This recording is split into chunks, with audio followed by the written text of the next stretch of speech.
The Election Commission of India has given Rahul Gandhi a 7-day ultimatum to apologize or provide evidence for his vote theft allegations. तो आज चुनाव आयोग सबको स्पष्ट करना चाहता है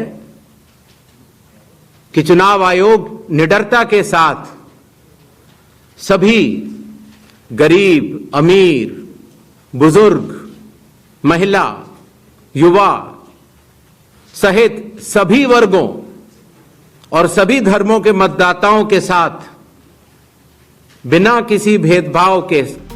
But what is going on in India's political landscape? Indian journalist Sumit Singh gives us all the details and background in this discussion. So you have to understand Rahul Gandhi's profile first. He is now the leader of the opposition in the Lok Sabha. He's a leader of the biggest opposition party in India, which is the Congress party. And when he makes a claim, it has to be taken with all seriousness.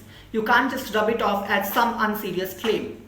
Especially when he has come with a presentation and with a solid backed data that goes back to last 6 months of research by an entire big team.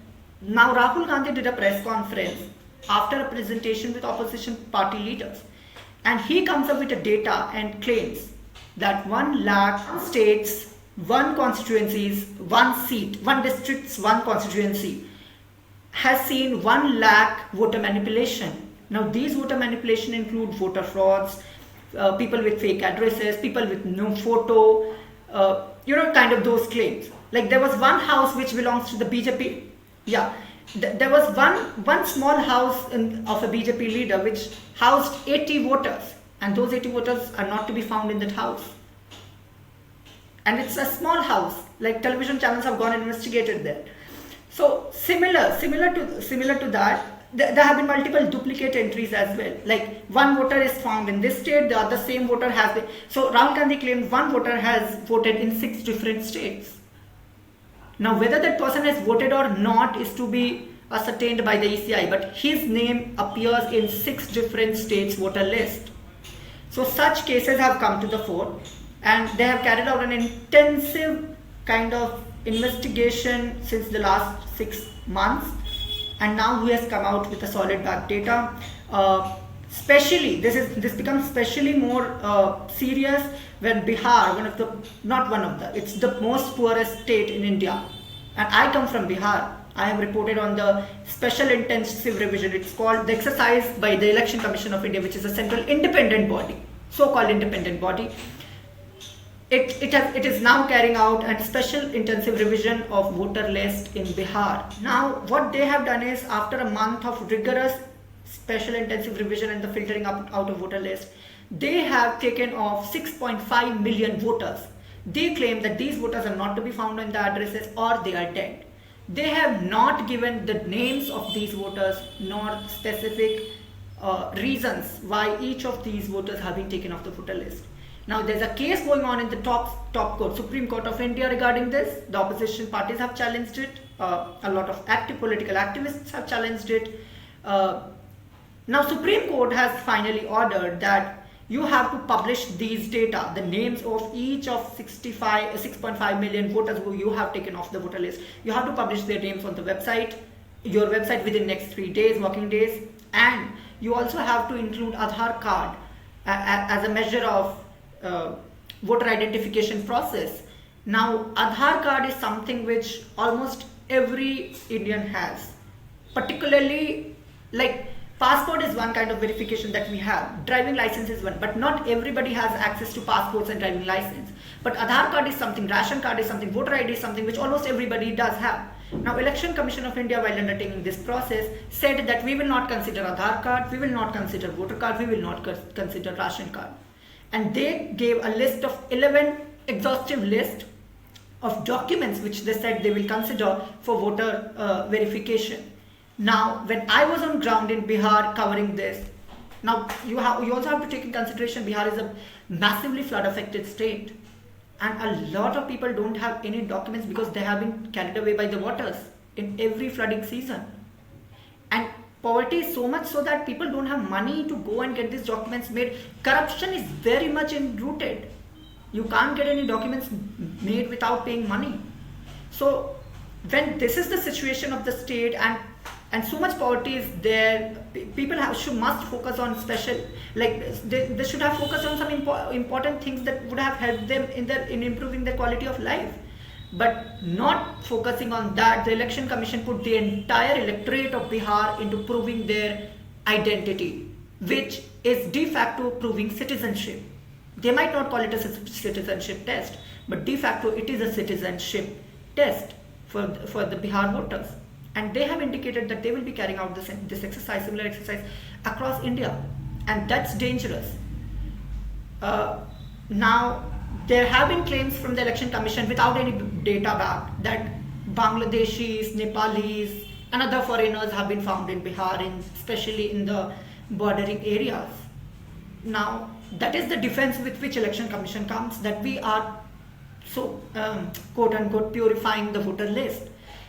But when you have taken off 6.5 million voters, that does not go well with the voters of Bihar, because a lot of living voters have been called dead. Rahul Gandhi recently held a tea meet with a dozen of voters who have been declared dead by the election commission, and he had a tea discussion with them.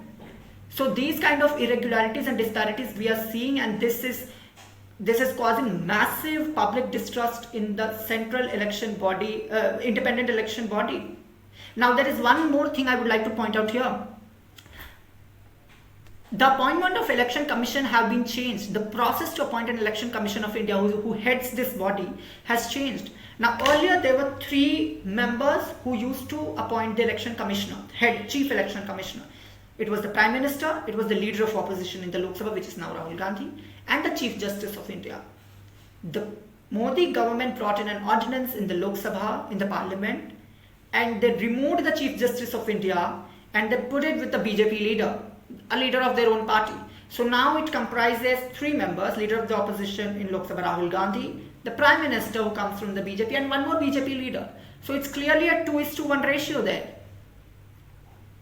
You know what I'm trying to tell you. You have to read between the lines. So that's the level of compromisation the election commission has been done with. This is being alleged by Rahul Gandhi, and we have strong reasons to believe that, and it has to be taken in all seriousness now. With how this has gained so much attention, do you see this approach changing the electoral, commission and how they deal with elections? So last week I covered the opposition's march to election commission. It didn't happen though, because as almost 300 opposition member of parliaments who formed the India bloc led by Rahul Gandhi, of course, they had a plan to march to the election commission of India office, which is nearly 2 kilometers away from the parliament. But as they were coming out of the parliament, they were detained by the Delhi police and they were taken to police station. We were kept there for 2 hours, then they were released. The election commission by the time has said that we will meet 30 representatives from the India bloc and you can come and meet us. But that didn't happen. Now you have to understand that the question on the independency of election commission is not new. In the past, in the 1960s to 1980s, massive booth capturing have been happening by the goons or the people who have been very powerful, who have exercised very power on local levels. So they have been indulged in booth capturing. Now we now don't see that happening, but Election Commission of India's integrity is allegedly compromised. That's what the opposition claims so, by various means. Like one example is from Bihar. In Maharashtra also, there were allegations of voter manipulation. Now what is happening is, it's a major serious problem. Now your question is whether it will die down or it will live on. Now it completely depends on 2 factors. One is how the election commission responds, and the second is whether the opposition parties continue to press this issue with their all seriousness. And they don't only bring it during the electoral season, but keep the pressure throughout. Now, suppose if the Bihar elections get over in 2-3 months and the opposition leaves the issue for whatever it is, the issue will of course die down. But I would also like to tell you that a lot of so Rahul Gandhi launched a website and lakhs of people are like giving missed calls and sending SMS and registering their kind of outrage and angst against the entire process, this alleged voter manipulation. Now you kind of see a public distrust building there, and you have a data to back that.